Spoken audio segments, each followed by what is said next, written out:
No sé, yo he escuchado a varios compañeros y lo más común que se ha escuchado, fue lo único que yo escuché de niño. Hablaban de humildad, de humildad, de humildad, y igual, como tal vez muchos, a lo mejor no aquí, pero asociaba humildad con jodidez. O sea, una persona humilde es una persona jodida, una persona carente de bienes materiales.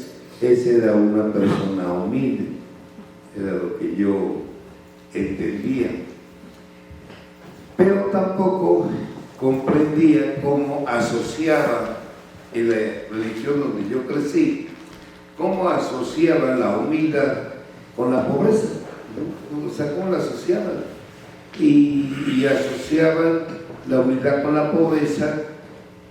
Y yo veía así a los santos de niños, a Martín de Porres, veía a San Francisco de Asís con sus vestimentas rotas, con sus vestimentas viejas, al maestro de maestros que lo ponían con ropas viejas, y frases como: él no tenía nada, no tenía casa, no tenía dinero, no tenía esto, y que era una persona humilde. Y dije, bueno, pues, pero yo era niño y en ese entonces eso era lo que yo entendía aquí.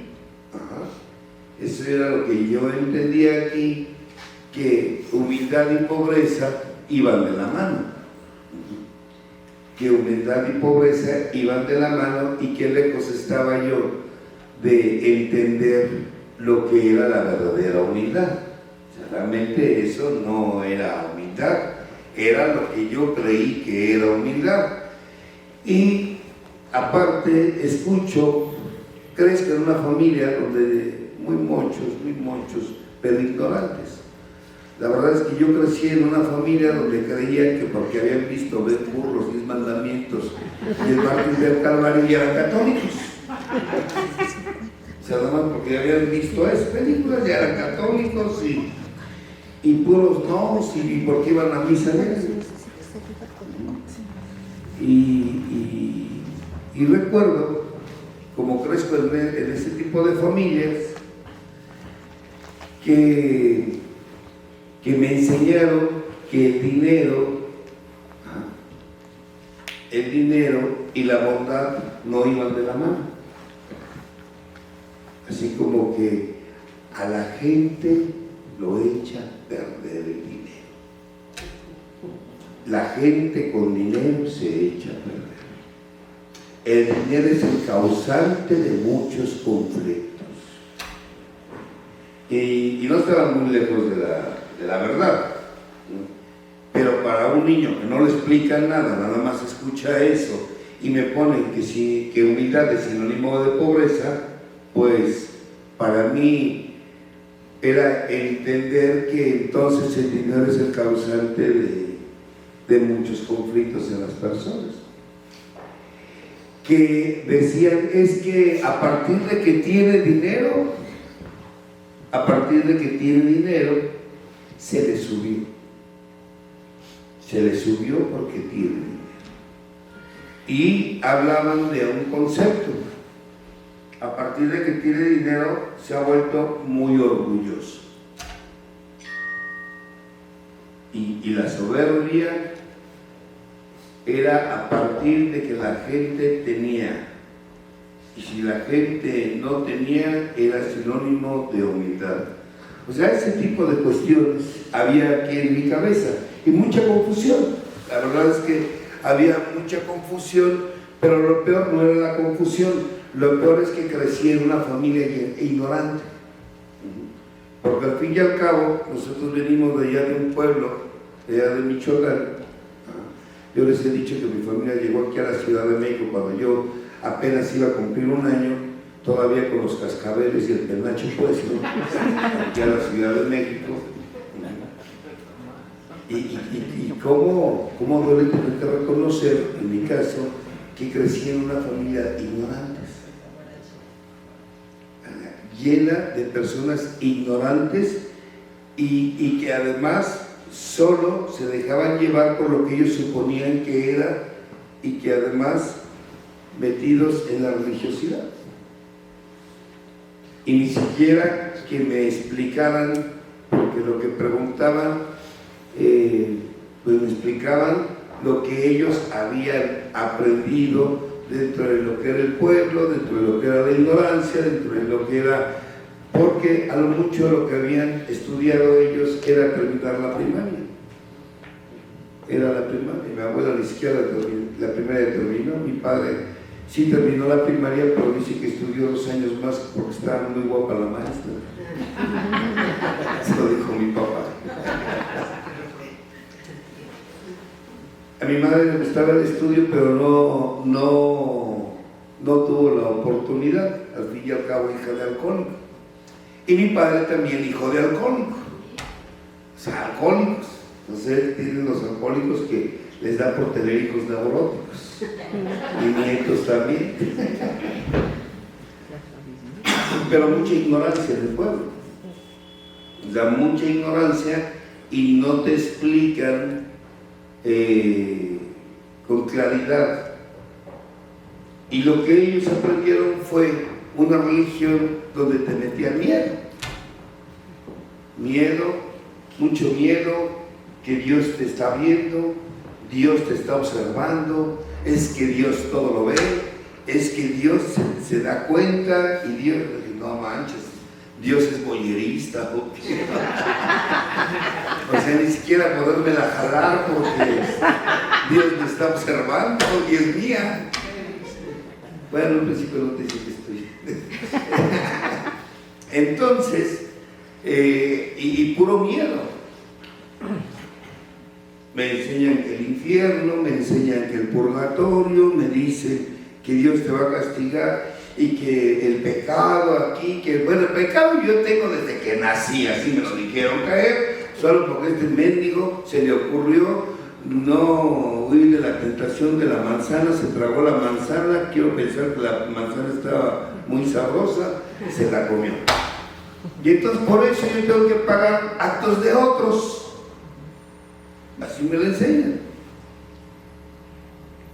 Y que por eso yo tengo el pecado original. O sea, desde un principio yo entro con culpa. Yo vengo con culpa. Y que entonces empezaba yo a hilar, por eso tengo que ser humilde, o sea, pobre, jodido. ¿Por qué? Porque los jodidos no merecemos. ¿Se dan cuenta? Los jodidos no merecemos. Y además el pecado original, y que además ahí están los otros pecados, que son de pensamiento, o sea, vale gorro, no por pensarlo, por obra, o sea, porque lo hiciste, dije, bueno, ya hago cargo de mis actos, pero además por omisión, o sea, pero lo pensaste, sí, omisión. O sea que de todos modos, águila yo gano, sol tú pierdes, ¿qué escoges? Ya, ¿cómo no voy a estar jodido? ¿Cómo no voy a estar neurótico si fui educado con miedo? Y la ignorancia genera miedo. Es algo que yo les he dicho a mis compañeros. Quien no lee no va a pasar de perico perro y se lo va a pasar todo el tiempo nada más embarrando de neurosis el grupo. Y su casa. Porque la ignorancia genera miedo. Una persona que no se conoce está llena de miedo. Una persona que no conoce está llena de miedo. Y entonces yo crezco con miedo. Y me inventan el purgatorio, que por cierto hace poco leí que ya lo cerraron. Pues eso leí, que ya lo cerraron. Ciertamente tú lo leíste. ¿En serio? Ya los otros, bueno, van de abrir un antro, no sé qué. Y además me hablan del tormento eterno del infierno, y me empezaron a hablar, o sea, y yo tengo 6, 8, 4, 10 años de edad. Vives con miedo. Pero él te dice, pero Dios te habla. Qué forma. Entendí por qué mi papá y mi mamá se amaban como se amaban. Hay algo que me impacta a los 8 años de edad. Mi abuela compra un cuadro, tal vez algunos lo recordarán, es un cuadro donde hay una fila de seres, de entidades que trascendieron y unos van al cielo y unos van al infierno. Los que están en el infierno están quemando en el fuego eterno y sufriendo. Y allá abajo pues, se ve que van alcohólicos, prostitutas, madrinas, psicólogos, padrinos, delincuentes. O sea, ahí van abajo. ¿Y cómo me impactó ese cuadro? Y arriba se ve que van discapacitados, como si no pudieran pecar. Y van arriba discapacitados, un profesionista, un psicólogo, yo creo que era. Yo para arriba, así, padrino, yo también iba allá.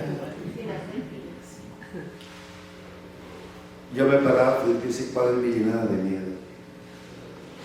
Porque yo no me sentía merecedor de ir arriba, de ir a la planta baja. Porque en mi mente yo odiaba a mi padre. Porque nos golpeaba. Porque en mi mente yo odiaba a mi padre. Porque en mi mente, aproximadamente entre los 12 y 13 años, yo pensaba, ojalá un día vengan, toquen la puerta y me vengan a decir que mi papá se mató o se murió. Porque lo odiaba. Yo fui un hijo muy maltratado físicamente por mi padre, entonces yo generaba odio. Después lo entendí, el miedo con el tiempo se convierte en odio. Y eso generaba mi mente. Porque mi papá se la pasaba trafaje y trafaje. Siempre trabajaba y nunca tenía dinero. Y después aparecieron sus trabajitos. 4 medios hermanos y otros rebeldes. Y mamá siempre la tuve en casa. Mi mamá, como toda mujer mexicana, ama de casa, que se ponía a lavar, a planchar, a barrer, a trapear y sufrir. Porque siempre andaba con su jeta de libertad a mar que mi mamá, con su cara de muerto fresco, barriendo, trapeando, planchando, sacudiendo y sufriendo, porque no podía cuidarle del pájaro a mi papá.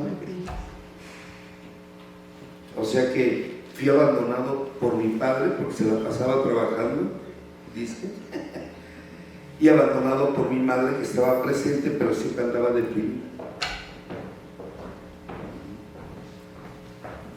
Y entonces, además ahí aprendí algo, que los pobrecitos, que el pobrecito de dinero y el pobrecito cómo vive, gracias, le agradezco, era sinónimo de bondad.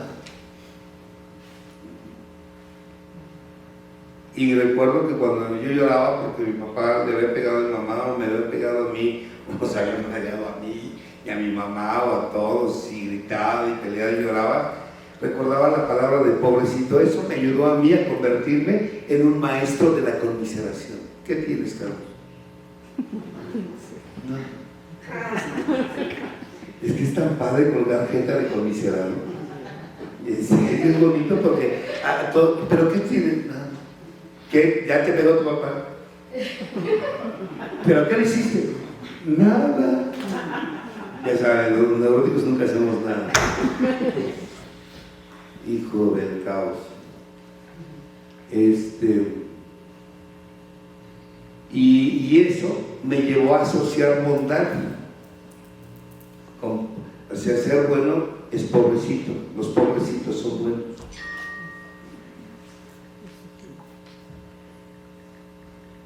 Y entonces ser pobrecito es sinónimo también de pobreza. Pobrecito no tiene para comer. Pobrecito. En mi familia había un conflicto con la comida. O sea, bueno, ¿por qué? Porque mi abuela, hoy le entiendo, pero porque mi abuela, fíjense todo lo que tuve que aprender en la, pero les recomiendo que hagan ustedes lo mismo. Comprendí por qué en mi casa siempre había comida y en abundancia. Y mi abuela nos servía de comer y invitaba a familia a comer y invitaba a vecinos a comer y terminaba de plática, otro poquito, sí, pero no más, y te volvía a llenar el jodido plato. Siempre nos daban de comer. Y ya saben, la clásica trágatelo porque si no, ¿cuántos niños hubieran querido tener? Yo no tenía para comer. Y creen que con sus historias de terror te va a dar hambre. Sí, nosotros comíamos tortillas, uno que culpa tiene que haber crecido jodido. Pero se aventaban, entonces, era, en mi familia crecí con la familia con la idea de que el darte de comer es sinónimo de decirte te amo. Después lo entendí por qué, porque mi abuela, la mamá de mi papá, que fue con la que crecimos, creció en la jodidez económica. No tenían para comer en una ranchería ahí cerca del pueblo donde yo nací, que es Zitácuaro, Michoacán. La grosería más fuerte de mi abuela lo dice todo. Decía, muerto de hambre. ¿Quién era la muerta de hambre? Pues ella. Entonces, voy a faltar cualquier cosa menos comida. Entonces crezco con que, o sea, yo no era pobrecito porque tengo que comer. Así. Pero esa es la idea que venden. Y luego con la religión. Y luego me ponen en el cuadro donde te vas a ir al infierno, donde yo odiaba a mi padre, por eso yo no iba al infierno, donde yo generaba una serie de sentimientos de odio hacia mi padre, de odio hacia mi abuela, porque además mi abuela, yo soy el primogénito de sus nietos, soy el primero, pero mi abuela no tuvo hijas, tuvo 3 varones, mi papá y otros 2 tíos, y entonces como no tuvo hijas, entonces ella esperaba una nieta y llegó aquí el tarugo de confianza, o sea, uno más. Pero después de mí llegó mi hermana, y además mi hermana era del color de piel que mi abuela era de esas güeras de rancho. Güera, pero de rancho, fino de leche. Entonces, güera de rancho, y mi papá es güero de ojos de color, igual güero de rancho. Y ya acabo güero de rancho. Ajá. Y yo no, yo soy prieto como mi mamá. Y crecí en una familia racista donde tienen la pendeja idea de que los güeros valen más que los prietos. Y ellos no saben que los prietos nos agurrugamos menos rápido que los güeros. ¡Qué risa me da eso! Ay, qué risa me da, pero en la calle yo no lo sabía. Entonces, como no lo sabía, yo me sentí muy rechazado y marginado por eso. Y mi hermana que sigue de mí, que es güera de ojos de color. ¿Se dan cuenta? Y entonces el carro, pues como que le sobraba, ¿no? Aparte, mis padres se tuvieron que casar, no se casaron, es otra historia. Pero entonces yo crezco con esa ignorancia y en una familia neurótica, disfuncional, donde lo más común es que mi padre y mamá se pelearan. ¿Por qué? Porque nunca se amaron, solo se desearon. Y cuando se desearon y se encogieron, tuvieron a su primer hijo, que no soy yo. Y que mi papá no se quería casar, pero en el pueblo si no te casabas te metían al bote, lo metieron al bote. Estuvo 2 días, dice que en el segundo día se le iluminó el cuarto. Pero de cerebro que tenía, y salió convencido de que sí se casaba, porque tenía que casarse, no porque amara a mi madre, nada más era el clásico deseo, el clásico enamoramiento. Yo entiendo, no se amaban, lo obligan a casarse, mi papá de 19 años, imagínate, yo vi un chamaco de 19 años y digo, está todo tarugo. De 20 años lo veo, está todo tarugo. Y pensar que mi vida estuvo en manos de un par de tarugos. Bien.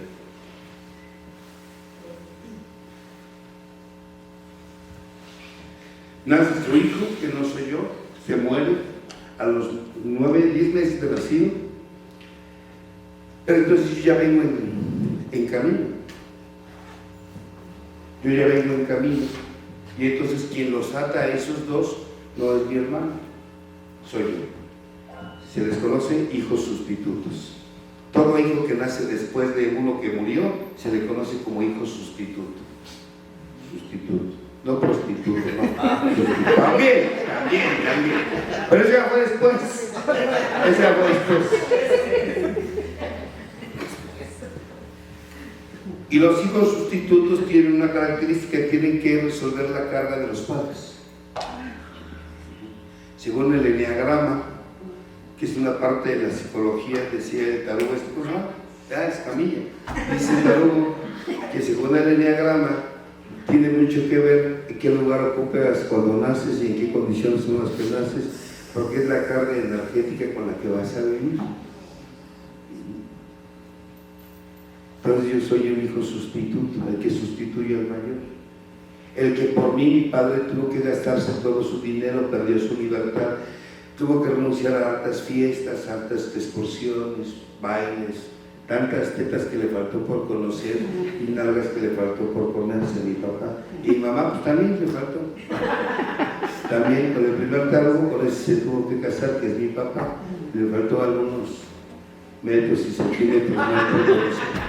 Y luego se nota porque trae cara de amargada, frustradiza, estrecha mi madre. Sí. Son de las que van al cielo y van a decir: Señor, pero me porté bien. Sí, hija, por no te mandé a que te portes bien, te mandé a que experimentaras. Ahí se lo detallo. Entonces, llego aquí. Una familia disfuncional. Una familia donde me hacen creer que para que yo sea feliz debo de tener título, dinero, carro, casa y pareja. ¿Para qué? Para que sea alguien en la vida. Ya era un pendejo. ¿Tienes título? ¿Tienes dinero? Ni dinero tengo, pero al menos come 3 veces al día. Tienes casa, tienes carro, tienes mujer, familia, disque, pero no soy feliz. Las leyes de mi abuela no funcionaron. Y entonces, porque además era humilde, o sea, no tenía dinero, era lo básico, o sea, soy humilde. Ajá. Ya después entendí que ese era estar jodido, porque yo cuando llego a LEA llego así. Pero me voy con esas ideas de que hay que conocer, y hay que leer, y hay que estudiar, y la universidad, y aprender. Miren, yo afortunadamente tuve la fortuna, y no, hoy digo que sí, qué bueno, tuve la fortuna desde los 19 años darles clases a egresados de medicina, porque desde los 17, casi 18 años yo trabajaba en un instituto de investigaciones y me rozaba con puro profesional, médicos, investigadores, neurólogos, fisiólogos, médicos, psicólogos, trabajadoras sociales, enfermeras, era un instituto de investigaciones. Y entonces desde muy jovencito buscaba y aprendía. Y entonces yo creí que el conocimiento era la punta de lanza también para aprender. No. Hoy sé que el conocimiento es el disfraz de la ignorancia. Así se los digo. El conocimiento es el disfraz de la ignorancia. Conozco muchos con título, pero pendejos para mí. Sí, yo acá por allá, la mamá me dice: ay, es que mi hijo estudia, ¿para qué quieres que...? Es que yo quiero tener su título, mejor estudia tu taruga, ve a tu hijo. Ver que no quiso estudiar, que no estudie. No todos somos para el estudio. Yo conozco muchos profesionistas pendejos para trabajar y comerciantes que apenas terminaron segundo, primero de primaria y buenos para ganar dinero. Buenos para ganar dinero. No tiene nada que ver con la escuela. pero es que yo quiero profesionistas en mi familia. Pues estudia tú, padre. Pero yo no lo sabía eso. Yo sí me fui con la idea de que un profesionista es exitoso y que ser exitoso te iba a hacer feliz. No es cierto. Ni la casa, ni el carro, ni el dinero, ni la familia te da felicidad. Yo creí que una pareja te iba a hacer feliz. A ver, escucha a mis compañeras, es que quiero una pareja, no sabes lo que pides. No sabes lo que pides. Si eres de las mujeres que piensan que con un hombre te vas a hacer feliz, el día de mañana va a estar aquí en la tribuna jodiendo que ese hombre te lleva al sufrimiento. Porque no es cierto. Una pareja no te da felicidad. Mejor busque primero su felicidad y después busque pareja. Pero entonces yo no lo sabía. Y me fui desde el conocimiento, que no es más que un disfraz de la ignorancia.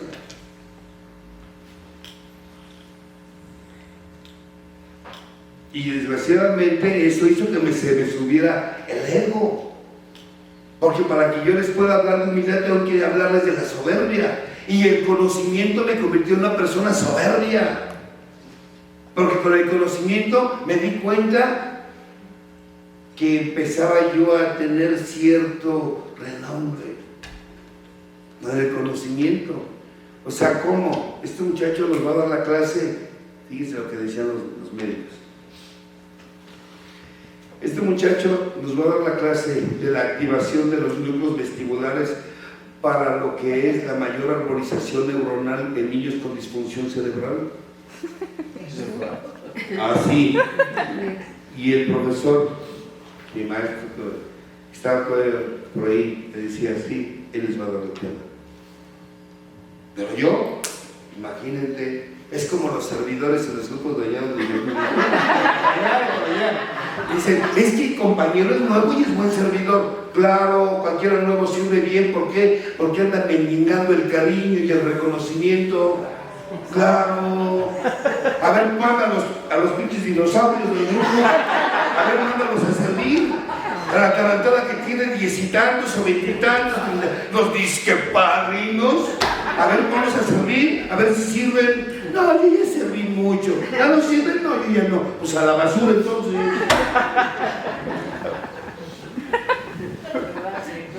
¿Sí me dio a entender? Entonces, yo, por una familia disfuncional, loca, enferma, llego a un lugar a trabajar, que además era mi necesidad porque mi papá no me quería pagar mis estudios, entonces tuve que trabajar y estudiar. Y entonces quiero conocimiento, no, pues me voy. Luego en una bola de ignorantes que era mi familia, ¿se imaginan? Entonces ahí es donde empieza la bronca.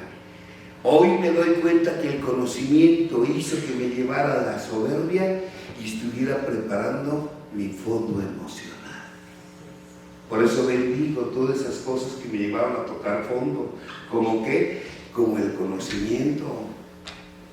A ver, los papás no se dan cuenta que llenar a tu hijo de conocimiento, pero no enseñarle valores, es invitarlo a que se vaya a un anexo. Si bien le va. Si bien le va. Si no, ahí andan en la universidad, en la prepa, todos ansiosos o depresivos.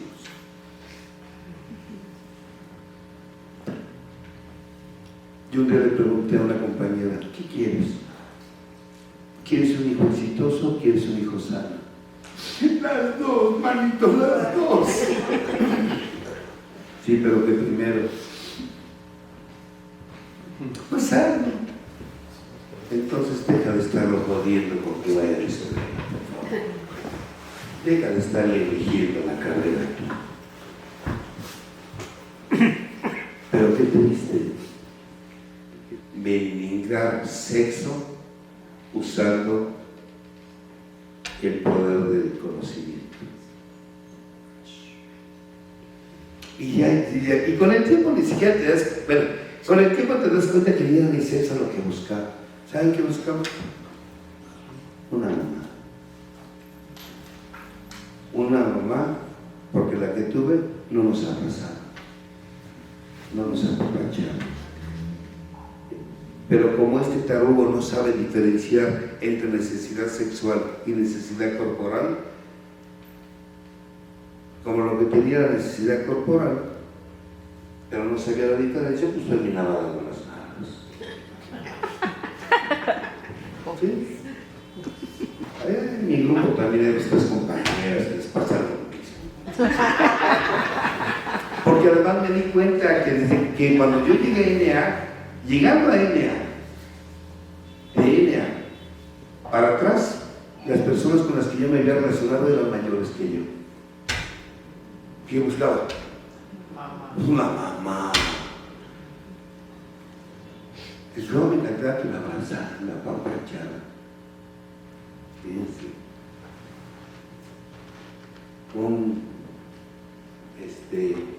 Un anoréxico de afecto, de contacto corporal.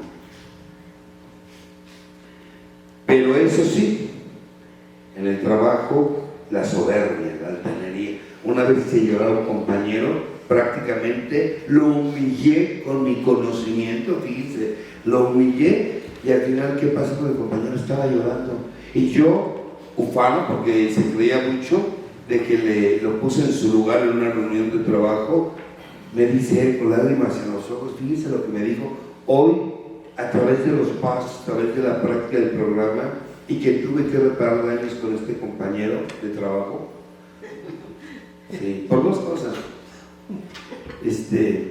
La primera porque me comí a su novia, nada más le di una mordidita, no fue mucho, una, y dos, es por eso que hice, porque recuerdo que se acercó y me dijo, Carlos, ¿por qué me haces eso? ¿Qué no ves que es lo único que tengo?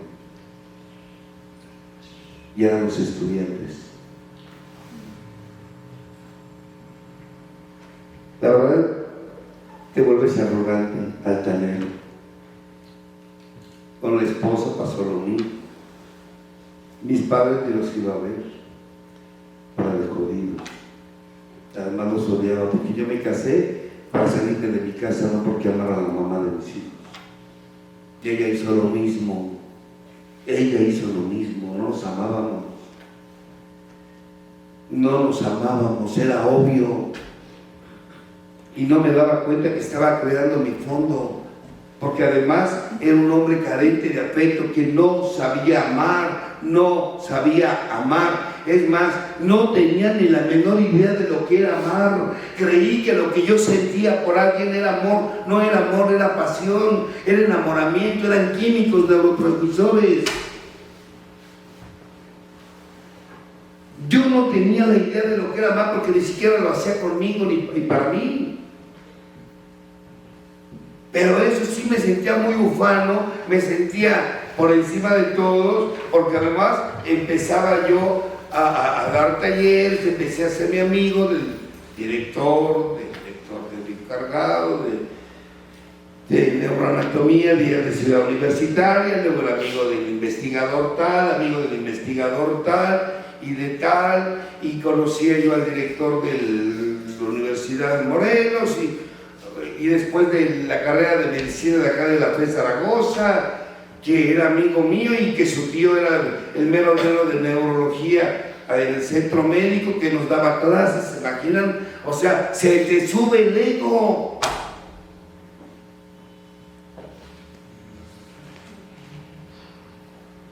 Y empiezas a avergonzarte de tu familia, porque yo me avergonzaba de mi familia.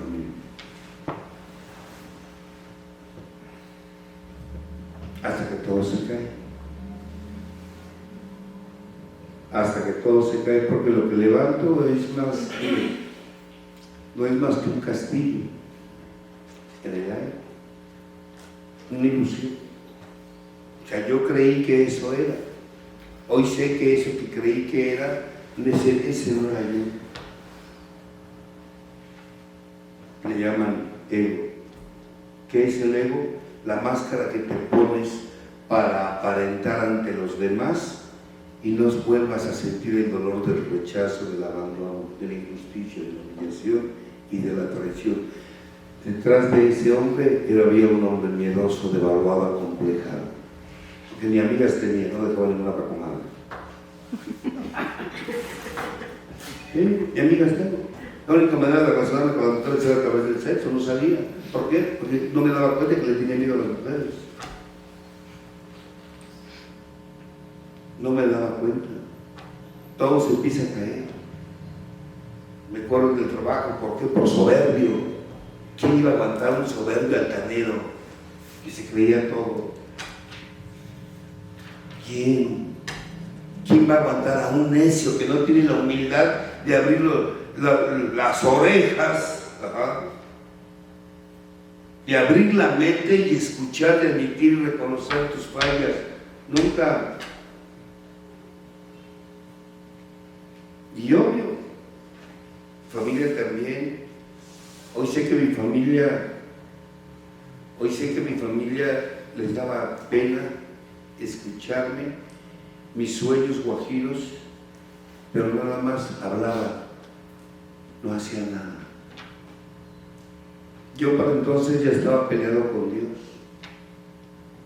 ¿Por qué? Porque no me gustaba ese Dios que castigaba. Me peleaba con ese Dios, enojado con las creencias, con las costumbres de mi familia, pues al fin y al cabo del pueblo, avergonzado, porque además de todos mis hermanos, yo soy el único que estoy allá de Michoacán. Mi hermana La Guardia nació aquí en la Ciudad de México. Hasta que se cae todo, porque además empecé a tener una madre, se cae todo. Ya. La pareja me dice, te voy a... Ahí tuve una hija fuera del matrimonio. Imagínense. Y por esa razón mi mujer me quiere dejar. No aguanta nada. Mi mamá aguantó 4. Y sigue con mi papá. Y esta por uno no aguantó. No las hace no las hace como antes. Y hasta que mi esposa me dice, te voy a dejar, por eso llegué a MA, porque te pienso dejar. Y tenía razón, sabía que lo podía hacer.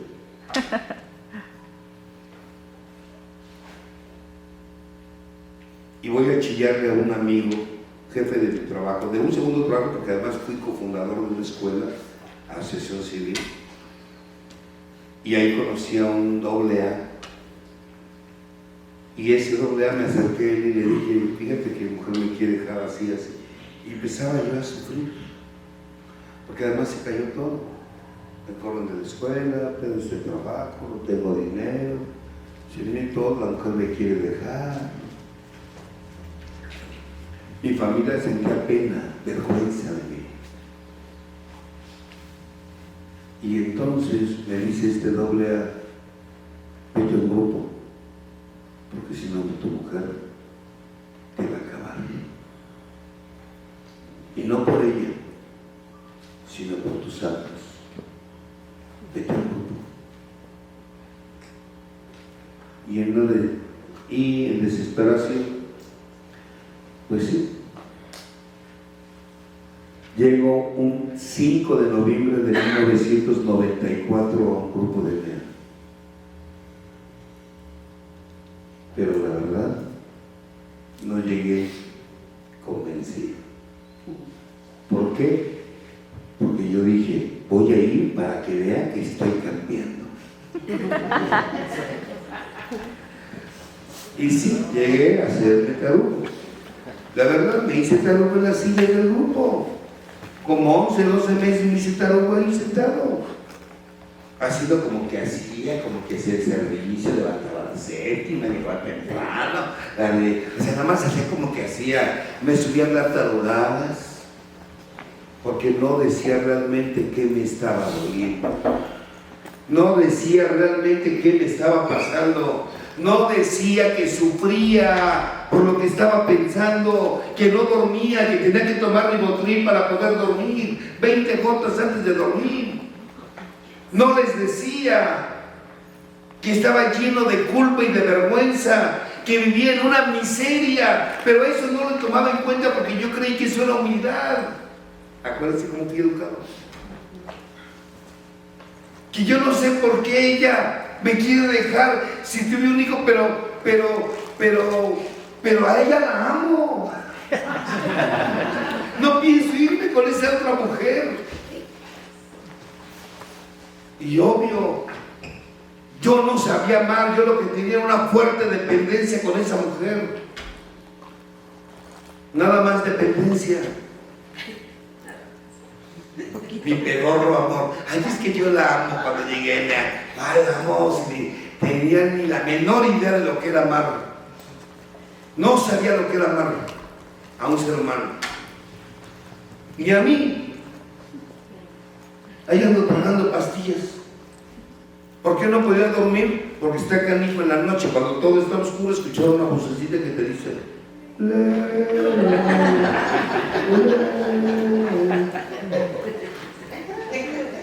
mi padrino. ¿Cómo vas a dormir cuando tienes una vocecita que te dice o te recuerda lo que has dicho y no lo cumples? ¿Cómo vas a dormir? ¿Cómo vas a aprender a estar solo si cuando estás solo apagas la tele, apagas el radio? En aquel entonces no había celular. Y no toleras el silencio, porque empiezas a escuchar esa voz en tu interior que te dice: hojaldra, eres una hojaldrota.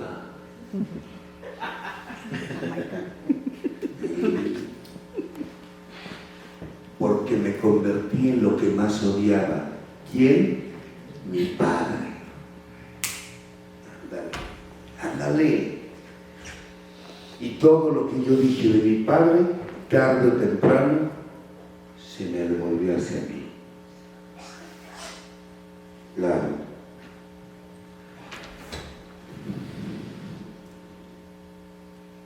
Pero aún así me valió. Yo estaba en el grupo haciendo como que me recuperaba. Ya sé como que me recuperaba. Hasta que un día empecé a sentir algo que los AA le llaman borrachera seca. Para nosotros es una baja emocional, un estado depresivo. Bueno, y donde ya no me llenó el hacer como que jugaba que me recuperaba. Y un día dije: me voy a salir del día.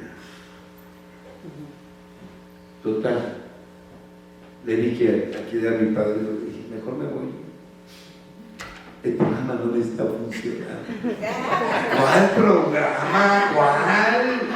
El único que me he hecho es Paso de la Muerte, o sea, autoengañarme. ¿Cuál programa? Y acuérdense que yo era maestro de la corpicia. No, el programa ya no está funcionando. Yo tiene sentido que esté aquí, de todos modos esta mujer me va a dejar. ¿Y de qué sirve que haga servicio? Voy a dejar el servicio, mejor voy a dejar esto y el otro lado me escuchar. Ya saben, ¿no? Los que saben ya para escuchar el programa se te queda viendo como diciendo: por pendejo, no sé lo que está diciendo. Ya estoy hablando. Y recuerdo que pasó una compañera de las que me quedan regordas, pero ¿sabes por qué? Porque éramos iguales. Y era regorda, pero altanera, arrogante. Les digo que se andaba yo. Pasa y le dice a él: ¿qué haces? ¿Perfumando muertos? Así, pero estoy llorando.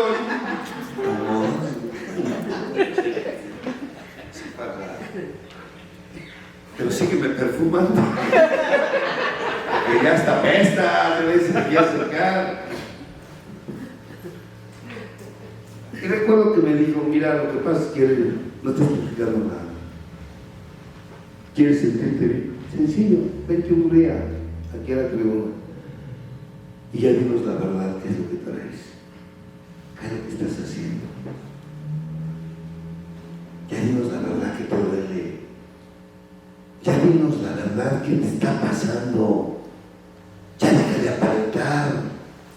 Mira la cara que traes. sigues tomando Ribotril para dormir. Sí, la verdad, andaba yo con colitis, con insomnio, de repente tragaba como puerco y de repente se me iba el hambre. O sea, ¿qué no te das cuenta que la enfermedad te está consumiendo? Estás en el lugar, está la medicina y no te la tomas.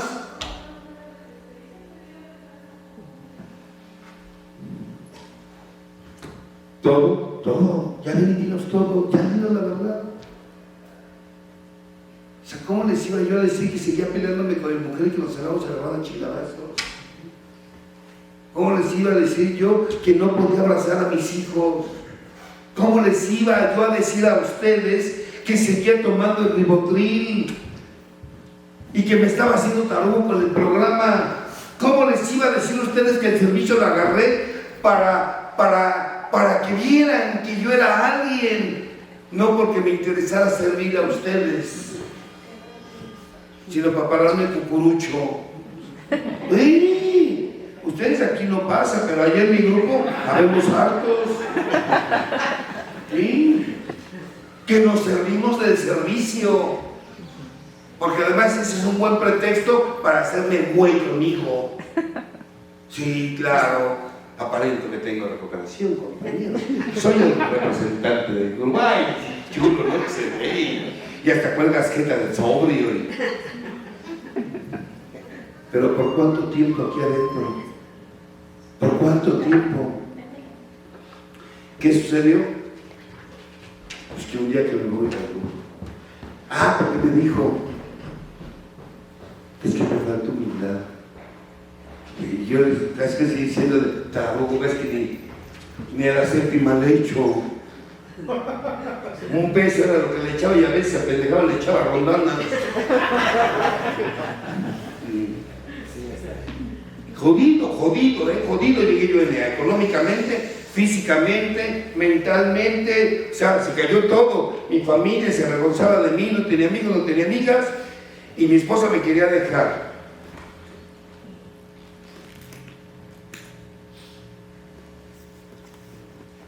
Y es cuando me dice, ya, sé humilde.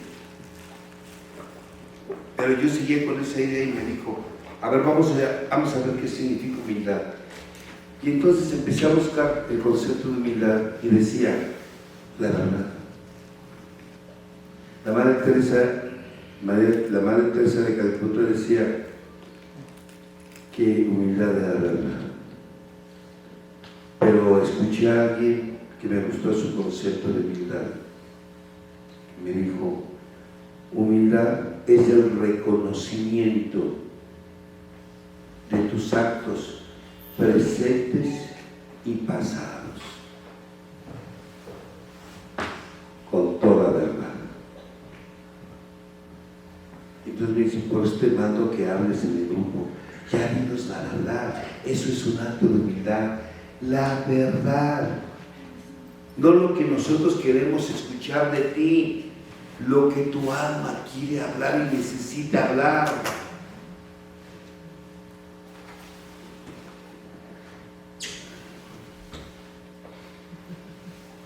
Fíjese, mi ego todavía. Sí, voy a ir al grupo, pero en un día que donde casi no vayan compañeros. Domingo en la mañana. Fuerzas. Mi grupo militaban en la mañana y en la tarde. 9 de la mañana y 6 de la tarde. Yo iba en las mañanas. Bueno, aparte de empecé a ir a las mañanas, yo iba a la tarde. Y entonces yo dije, domingo en la mañana, que llego aquí. Y cuando llegamos había 2 compañeros, dije, ya la hice. Y yo casi, ya compañeros, vamos a ver un poco, ya, 5 minutos, sí, ya, ya. Rápido. Pasó el primer compañero, me pasó el segundo, y llega otro. Y cuando me pasan a mí, había como 6. Pero en cuanto estuve allá arriba, hasta parece que le dijeron, Carlos va a decir la verdad, vengan. Hijos de... Se llenó el desgraciado grupo. Hasta Dios le haya. Dios me halla. Y empezar a hablar con humildad. Entendí lo que era la humildad, que es la verdad. Y empecé a decirles, compañeros, no llegué aquí para recuperarme, llegué aquí para que la madre de mis hijos me viera y no me dejara. La verdad es que agarré el servicio para que ustedes, para sentirme aceptado por ustedes. La verdad es que luego me pesa. Y la verdad es que luego me pesa servirles café. ¿Cómo empiezan? ¿Café o té? Pero con y miren. Vamos a servir como quiera. ¿Quieres café? Sí, pero no, mira, aquí tengo un sobrecito. ¡Te lo tragas! Así servía yo el café. Bueno, no les decía. Lo pensaba. Y luego ya saben, ¿no? De que menos séptima da, anda.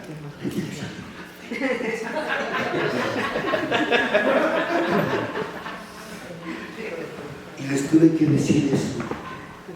Les tuve que decir que todavía seguía peleando con la madre de mis hijos. Les tuve que decir que llegué ahí nada más para aparentar, no para recuperarme. Que todavía seguía tomando, pero a partir de ahí ya iba a dejar de tomar el Rivotril para poder dormir. Les tuve que decir realmente a Carlos que él estaba durmiendo. Tengo miedo porque me van a dejar, y yo tenía la idea de que para ser feliz había que tener una familia y no sé vivir solo. Y cuando empecé a hablar con verdad me dolió el ego. Pero entendí que eso era humildad. Cuando me dicen el tema humildad por delante, y empecé a hablar con verdad. Ese día me bajé así como si hubiera quedado un pelo atorado por 40 años, y por fin te lo echas. Ay, sentí tranquilo. Y ya, no, eso sí me gustó. O sea, era por ahí. Diles claramente qué te duele, que tengo miedo, que siento culpa con una hija, que siento culpa con mi otro hijo, que estoy enojado con la madre de mis hijos, que tengo una necesidad de estar con ella, pero al mismo tiempo la odio. Así. Yo tengo ganas de comérmela y después tengo ganas de agarrar y azotarle la pinche pared. Pero se puede que me la coma. Sí. Que me enojaba que me pidiera dinero, con ganas de decirle, ¡ay, tu madre! ¿Qué es que me lo sacudo y cae dinero? ¡No! Así como que ponte a trabajar. Y cuando yo me paraba temprano para irme a trabajar y ella seguía en la cama, me enojaba. Chica, y además está ronca la desgraciada. O sea, me enojaba. Hoy sé que era envidia. No llores. Bueno, yo también lloré. También lloro. Me daba envidia verla que yo me tenía que ir a trabajar y la otra, así toda cuajada en la cama, así. Como si no le debieran nada a la vida, la desgraciada.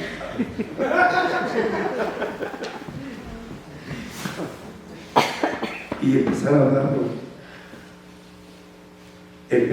mis actitudes arrogantes. Empezar a decirles, además, como era presidente del distrito, yo iba a pagar la luz, y no pagué la luz, me gileté dinero. Sí, tenía que decirle, pero bueno, si ya lo pagué, dilo, aunque lo hayas pagado, di lo que hiciste, porque ya saben que ya lo pagué, no, cuéntalo, güey. Eso es humildad. O sea, yo no quería quitarme mi máscara de el buena onda. No, soy un enfermo como cualquiera. Y cuando empecé a hablar esto, en las siguientes veces que subí a tribuna, empecé a entender, empecé a comprender que entre más culpaba a los demás, menos me acercaba a mi recuperación. Que no era mi jefe de trabajo, el que me había corrido, que no era mi padre, no era mi madre, no era mi abuela, no era la madre de mis hijos, no era el vecino, no eran los demás. No, el problema no son ellos, soy yo. Yo tengo un serio problema y mi problema es que le tengo miedo a relacionarme con la gente. Porque no sé, porque crecí en una familia donde mi papá tenía y mi mamá también tenían tanto miedo a la ciudad, porque vivíamos en el pedorro pueblo de allá de San Carlos, pedorro pueblo de Chinches Bravos allá. Si te acuerdas mucho. Qué obvio que le tenían miedo a la ciudad y por eso no me dejaban salir. Y no porque, es que qué tal si te atropellan, no lo hacían por mí, sino qué van a hacer ellos con el dolor que vayan a sentir si a mí me pasaba algo. Por eso no me dejaban salir, me mutilaron socialmente. Entonces, empezar a hablar de esto, que yo soy una persona miedosa, que tuve mucho miedo, que fui arrogante, que fui prepotente, altanero, egoísta, manipulador, chantajista, hablarlo aquí. Tener que decirles que hubo ocasiones en que decía, chingadera del inquilino de allá abajo, no se paraba temprano a trabajar. Pues ¿cómo? Si la odiaba, ¿cómo se me iba a interesar esa cosa? Y cuando uno está resentido con la pareja, el cuerpo no responde. Estaba así, ¡ay, es por eso! Sí. O sea, ¿cómo iba a querer sexo mi pareja si no me amaba, no me deseaba? Le dolía, pues ¿cómo no le va a doler si no lo brincaba? Y no lo brincaba porque no estaba excitada. ¿Y cómo va a estar excitada si estaba conmigo? No porque me amara, sino para que la sacara de su casa. Ah, es por eso. No tengo. O sea, empezar a hablar realmente qué estaba pasando y aprender y empezar a practicar primero, segundo y tercer paso para detener la enfermedad. Yo no puedo con las emociones, las máscaras, yo no puedo. Yo no puedo con la ira, con la preocupación, con el resentimiento, con la conmiseración, yo no puedo. Las máscaras de la enfermedad son para mí lo que la copa para el alcohólico y la droga para el adicto. Porque además era violenta, iba yo a jugar fútbol, disque, siempre me andaba peleando con los delanteros. Toda mi vida fui portero, ¿no? Un día desmayé uno y iba disque a jugar. Imagínense, he ido a matar. Peleándome. Pero también sé que eso tenía mucho que ver con el miedo, porque tenía miedo a la gente. Porque con eso que fui educado a golpes.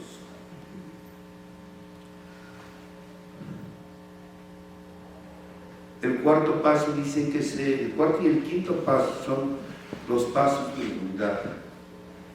Y empezar a contar todas mis fechorías. Después de que aprendí lo que eran los tres primeros pasos, ahora el cuarto y quinto paso. Pero cómo, qué doloroso era para mí. Recuerdo que cuando empecé con los pasos, así como que, ¿me vas a enseñar a estudiar? Si yo ya sé, o sea, ¿cómo le van a enseñar a este cabrón que le dio clases a egresados de medicina?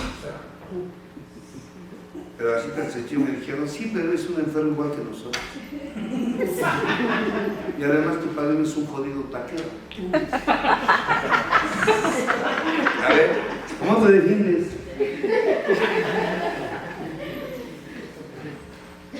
No, y este taquero me enseñó del primero al quinto paso, porque del sexto al 12º fue una ama de casa, una madrina, que esta no era de Lea, era de Adarno, la que me enseñó a practicar del sexto al 12º.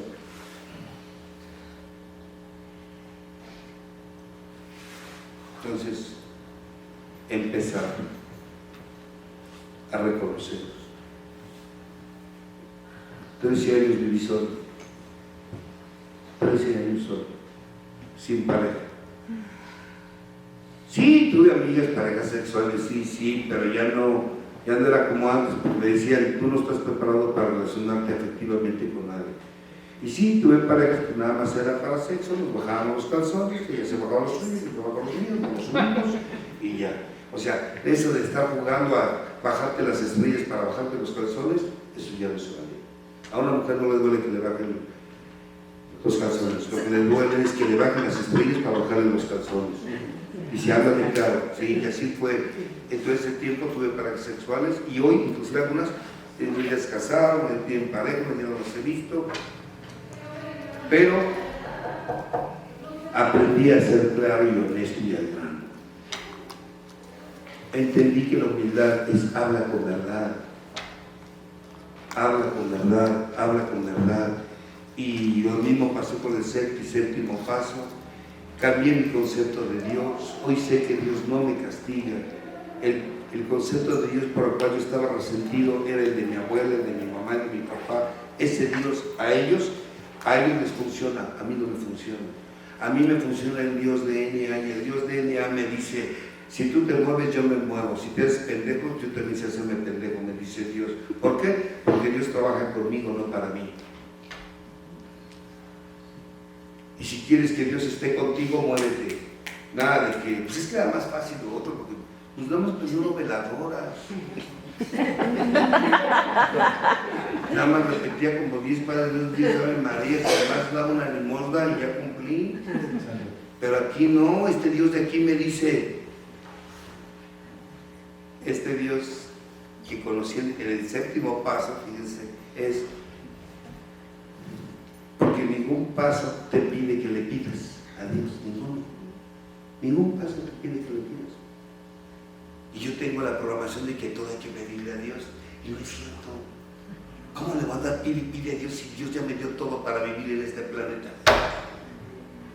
Si ustedes se ponen a leer los encabezados de los pasos, ningún paso te habla de pedirle a Dios, nunca, más que el séptimo paso. Y ese séptimo paso dice, humildemente le pedimos a Dios que nos eliminase nuestros defectos. Y mi madrina, que me enseñó los últimos 6 pasos, me dice, ¿cómo le vas a pedir? Dice, bueno, no le vas a pedir, no es el Dios con el que creciste, ¿eh? Este Dios es un Dios muy maduro, hace más caso a lo que ve que a lo que le digas. O sea, si tú te mueves, Él se mueve. Pídele que te quite el defecto, pero ¿cómo? No verbalmente, no le hables, es con hechos.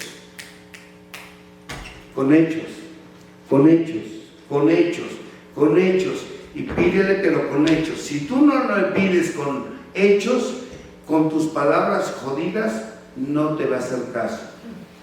Y entonces comprendí lo que era el séptimo paso, es con hechos.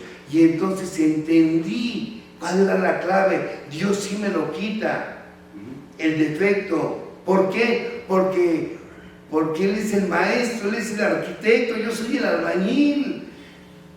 Entonces, fíjate, qué soberbio se escucha, Señor, ayúdame.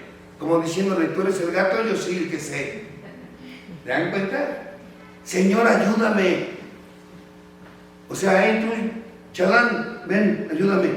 No, yo soy el chalán, yo soy el albañil, yo soy el peón, yo soy. Él es el arquitecto. Señor, ¿en qué te ayudo para que tú me quites este defecto? Y Dios me dice, muévete, pendejo.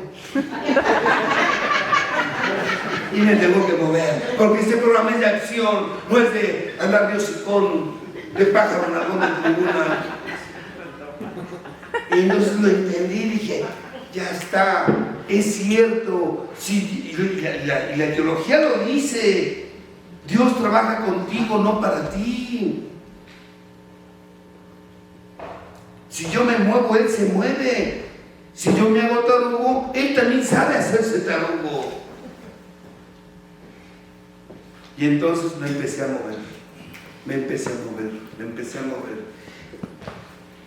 Empecé a entender que tenía que ser transparente, porque este programa es de transparencia, no de apariencia. Y entonces entendí que la humildad era la verdad. Pero también entendí que hay dos tipos de verdad, una verdad superior y una verdad inferior, y la mía es una verdad inferior, pero para mi programa, con mi verdad, es suficiente. Para mi programa. ¿Cómo que una verdad inferior? Te lo voy a explicar. Si yo me preguntan cuál fue mi infancia, yo les voy a contar una historia, porque esa historia fue la que yo me conté de mi infancia. Pero ¿qué pasaría si invitan a mi papá y le preguntan, a ver señor, cuéntenos cómo era Carlos en la infancia? ¿Y qué saben que les va a contar? Otra historia. Y si llaman a mi mamá, a ver, cuéntenos la infancia, ¿cómo era la infancia de Carlos? Les va a contar otra historia. Y tu maestra de primaria te va a contar otra historia. Y las vecinas van a contar otra historia. Y mi hermano y mis hermanos les van a contar historias diferentes. ¿Cuál es la verdad real?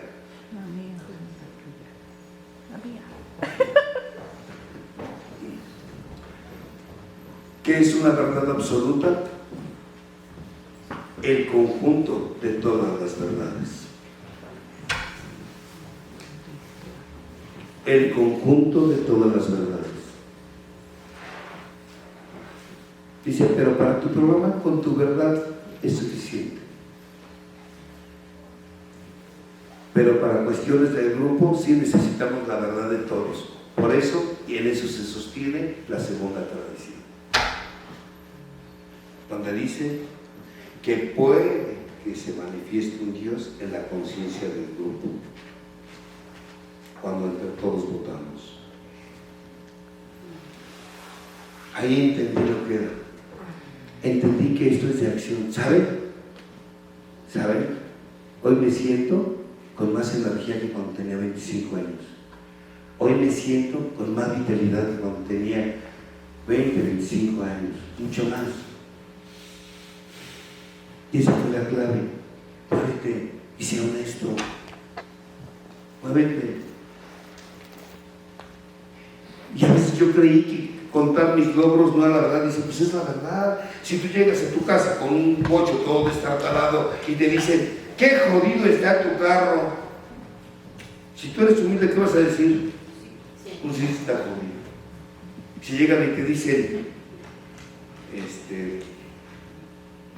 qué bonito está tu carcachita, es falsa humildad que digas, sí está bonito. No, la verdad está fea. Pero si llegas con un carro bonito y te dicen qué bonito está tu carro, no es falsa humildad decirle sí está bonito es mi carro cuando gustes. O sea, a veces a la gente la humildad no le gusta. ¿Por qué? Porque es verdad. A veces los grupos prefieren estar escuchando las historias de terror y drama que contamos. Pero si alguien se sube a contar un logro, no falta quien allá abajo que le empieza a arder ahí donde se le hace remolino el cuero y no le gusta. Cuando yo empiezo a contar esto, ¿saben? Hoy agradezco porque hoy entendí lo que era la humildad. La verdad, he tenido la oportunidad de conocer toda la República Mexicana para compartir, conocer Centroamérica, compartir en Centroamérica, en Sudamérica, compartir en la Unión Americana, tener el programa de radio y hablar. Y hoy sé que lo que yo sé no es mío, lo tengo que compartir. Ahí en la Lavanet, en Visión Colectiva Radio, mucha gente creía que yo ganaba, ni gano lo que se gana ahí, yo se lo regalé a los de las estaciones de radio. ¿Por qué? Porque yo no voy a lucrar con el programa. Ni cuando voy a los grupos, ahorita acabando de decir que me voy a ir a AA, me voy a ir a AA y no les cobro ni quinto a ningún grupo. Ni a AA, ni a CODA, ningún grupo. ¿Por qué? Porque eso fue lo que a mí me dio vida. Sí, lo que hago ya como profesionista allá afuera, ahí sí cobro. Pero como miembro de NA, como una persona que soy alguien que lo salvó el programa, obvio que no. Yo te voy en chinga, ya te pito. Pero hoy me doy cuenta que la grandeza no está en lo que tienes. La grandeza está en lo que compartes. Hoy mis padres se sienten orgullosos. Mi madre increíblemente me ama, ve a los viejos. Ya no vivo aquí, estoy ahí en Toluca, he construido una cabaña allá, un lugar donde pienso dar talleres allá en Toluca, 6 hectáreas que tengo ahí. Amo los árboles, amo las plantas, me la paso sembrando árboles, sembrando plantas, amo la naturaleza, amo estar en Huaraches, aquel escabilla que conoció de aquel entonces que andaba de tráfico. Ay, no me querías en YouTube. Sí, ya no. Hoy sé que lo más valioso de Carlos no está afuera, lo más valioso de Carlos está aquí adentro. Nada más tengo que ser transparente y nunca olvidarme cómo llegué, y nunca olvidarme que hay una puerta que me lleva a sentirme bien. ¿Cuál es? La humildad. La humildad. Muchas gracias, compañeros. Que Dios los bendiga.